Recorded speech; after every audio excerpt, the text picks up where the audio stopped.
Okay, tanggal na yung tornilyo. Hila lang yan, hila. Okay. Yan yung lock, oh, pa forward. Kaya hila yan pabalik.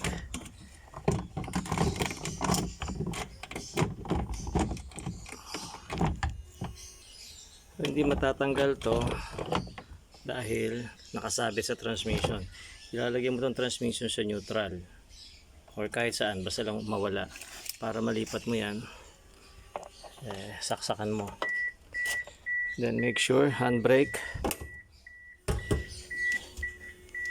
switch on lang. Then apak sa preno para mag-release. Yun.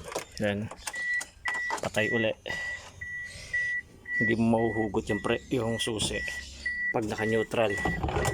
Importante matanggal mo. Then apak uli sa preno,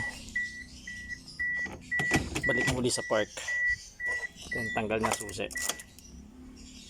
Okay, yun. Cable go into the selector ng transmission.